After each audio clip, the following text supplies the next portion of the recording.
Alright guys, welcome back to the channel. Really excited. Just got our first 2024 Beta 300RR two-stroke in. And if you look in the distance over Lake Erie, there's a nasty storm rolling in. So I'm hoping that storm stays over there and not this way. The flags are doing me a favor though. I think we're going to be alright. So really exciting. We've had some other 2024 models come in, but this is our first 300 two-stroke.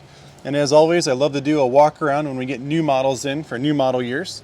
And in the background, you're going to see a 300 Race Edition.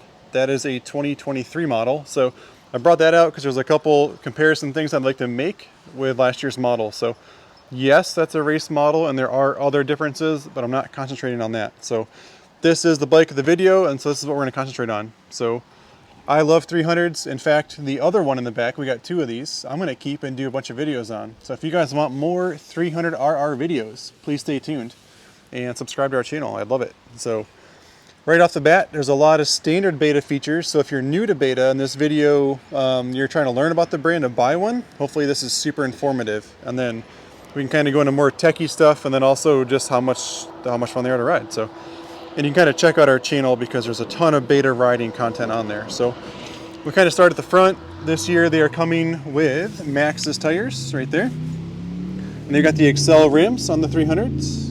And we got the nice hubs that we love. The spokes never get loose. They've been running that same hub for like 10 years. We've been in beta since 2011. So pretty exciting. They do come with a skid plate. I'm kind of disguising it with my stand. And then the standard 300 pipe. It's nice and big, curls all the way around, a lot of low end torque coming out of that. And so maybe we'll start with the changes, because if you're here for that, we can get that out of the way. So couple things beta did for this year. The biggest thing everybody wants to know is about these radiators. So that's why that other bike's out here. So here we are, 2024, and we're gonna turn it all the way. And let's show you first. So here's the lock, and the lock has the nut behind it still. So what we usually do on our race bikes is we'll take that nut out and just run that bolt back in. And on the older models, this steering tube would actually hit the radiator, and we were okay with it because our bikes get a lot more scratch than that. So, but right now, just so you guys know, there is the nut. And when I go all the way to the stop here, trying to switch hands with the gimbal, sorry, I can fit a full hand in there still. So I predict that I'm gonna have plenty of room to take that nut fully out and still not hit. And let's show you this side too. What's cool about this side is they went back to a standard radiator cap. I'll show you on the 2023 what I'm talking about here. So let's go a full lock on this thing. Try not to hit the camera. Let's see. So you can still fit, maybe not quite a full hand like the other side, but still a lot of room, and it has the nut. So this, if I can get my phone to turn here, is the 2023, and I don't have a stand for it, but I can still turn the wheel. Here is what the radiator caps looked like last year. And it still has the nut, it's 100% stock. We didn't tinker with it. If we go all the way here, there's no chance of me fitting my hand anywhere near that. I can't even get it, not even get a finger near that. So that's what beta was talking about in their release was, here's a good view right there. See how tight that is? I don't know if I can get it to stay, but there's no way I'm gonna fit my hand down in there. So great job on beta to increase the turning radius, because that is one thing we're always looking for. And let's get one of the other big changes out of the way as well, which is the seat. So I brought a seat outside of a standard 2023 because the race editions typically have this little like little card you can put in there for like the enduros, right in that little pouch. And so the seat's a little bit different there. So standard RR seat this year compared to last year's seat, you can see, I think it's like more square edged. You can see a pronounced corner right here, where on this one it's more of a rounded look to it. And I think the new seat's a little bit taller. So let's get down, let's get here, back up a little bit. You can kind of tell that seat's a little bit taller. I'm not cheating it. That's a little bit taller seat. So they're claiming a softer seat this year. Time will tell, because we are going to be riding ours really soon, next couple weeks. So that's it for like the big changes. And let's just kind of go over the bike from here. Okay, so standard features on the betas. We're going to start over on the handlebars. So we got our clutch, hydraulic clutch, Brembo. Then we got our lights, high beam, low beam. This is to flash the high beam if it's in low beam mode. It'll make it pulse up here. Horn, and then left turn signal, right turn signal. Yes, the bikes are still wired for turn signals. I don't know if you'll see the pigtails up on here. Like there's a turn signal flasher there where you could plug it in. And then the left and right turn signals are up there as well. The standard display, turn this thing on, and it's still on kilometers, so let's change that back to miles per hour just because that's what we have here. There we go, 0 miles per hour. The clock is completely wrong. Odometer is 0 miles. Trip A, trip B, hours A, hours B, and then back to odometer. So that's your speedo in a nutshell. Let's see if we can trip it in reverse. 2 miles an hour in reverse, check that out. So you're going fast. 4, jeez.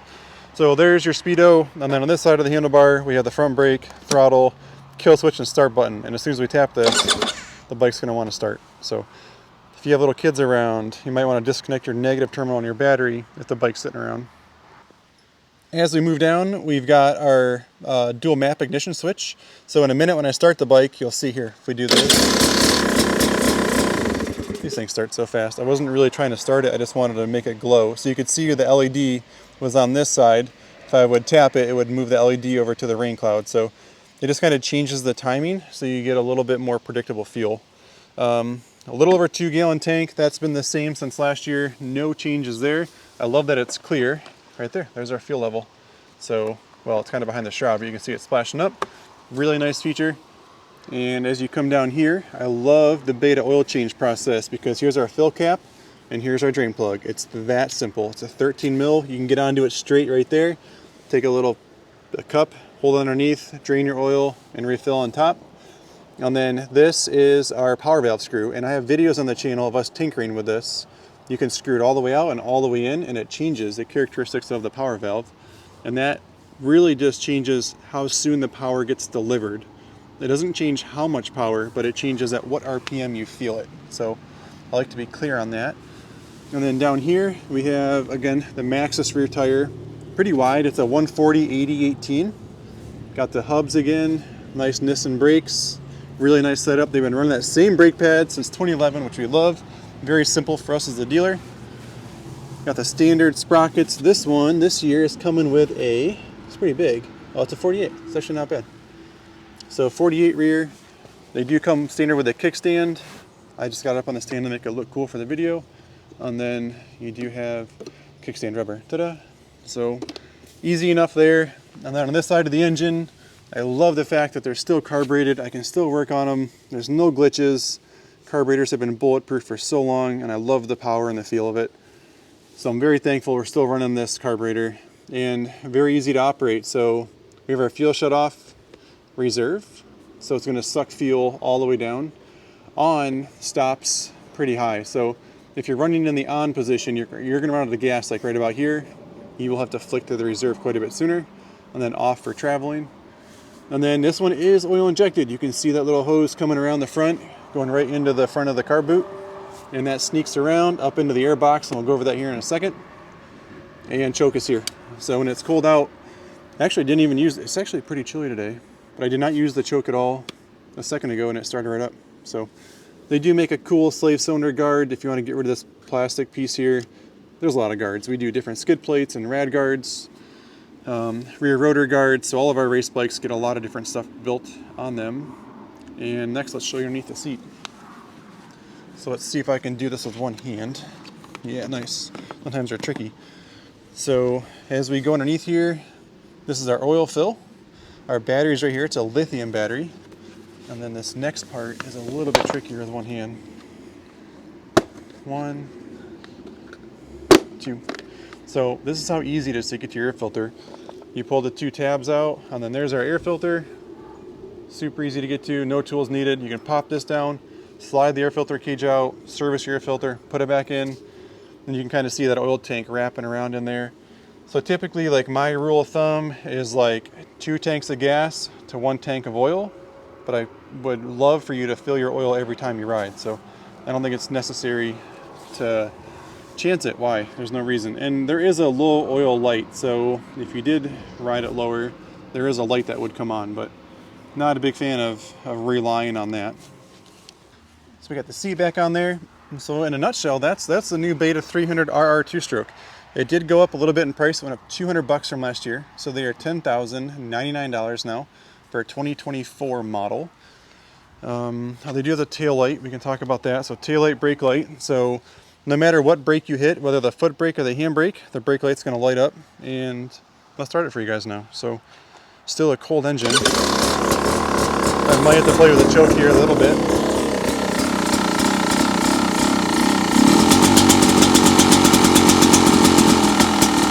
But this one ran really good right out of the box. Sometimes you get bikes that don't start right away. This one started immediately. So we gotta let it warm up a little bit here. There's our tail light, brake light. We can give you a high beam, low beam. That storm is getting way closer. I can feel it coming in. That's pretty crazy. It's a big wall of rain over there. It's pretty awesome.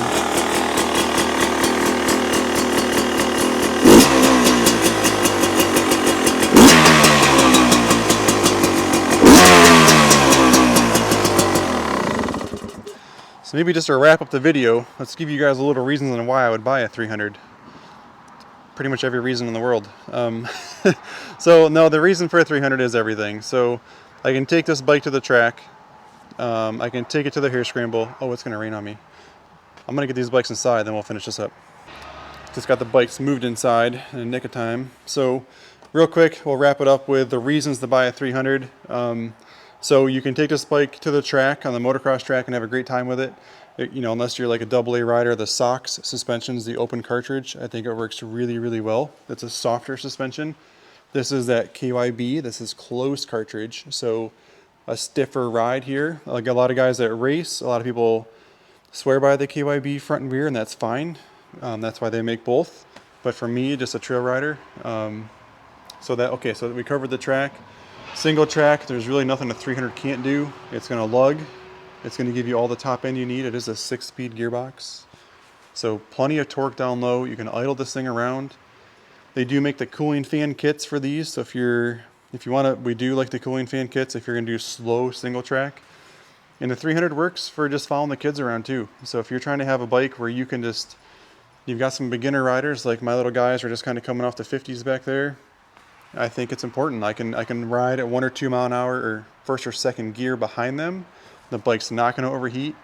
But then if all the guys call and they want to go do a hair scramble, I can take that same bike. Where I think like some of the other brands are running like 250Fs or 450 4-strokes, like those are not fun to follow your kids on. Those are purely just for the track. So those are my reasons for buying a 300. If you're a weekend warrior and you want one bike that's going to do all of it, that's why you would choose a Beta 300. Tons of torque. Let's kind of walk down the showroom here. So that's our 24-hour bike. We did a 24-hour race on that. I stuck 4 pro riders on that. This is an Evo 300. That's a 2022. This is a used gas that came in. This is a new Evo 80 Senior. So it's got the bigger wheels on it. And what do we got down here? I stole the seat off that bike for the video. So that's a 125. All these are 2023s with the exception of my cross trainer here. So 125 standard, 125 races, a couple 200s, a 250. That one's a 500. And then this is our X trainer. And then one more trials bike back there. So pretty good inventory of bikes. We've been moving right through them. And the 24 stuff's exciting. So if you guys are looking for a bike, give us a call. I'm Jared at 3C's Recreation. Enjoy the ride.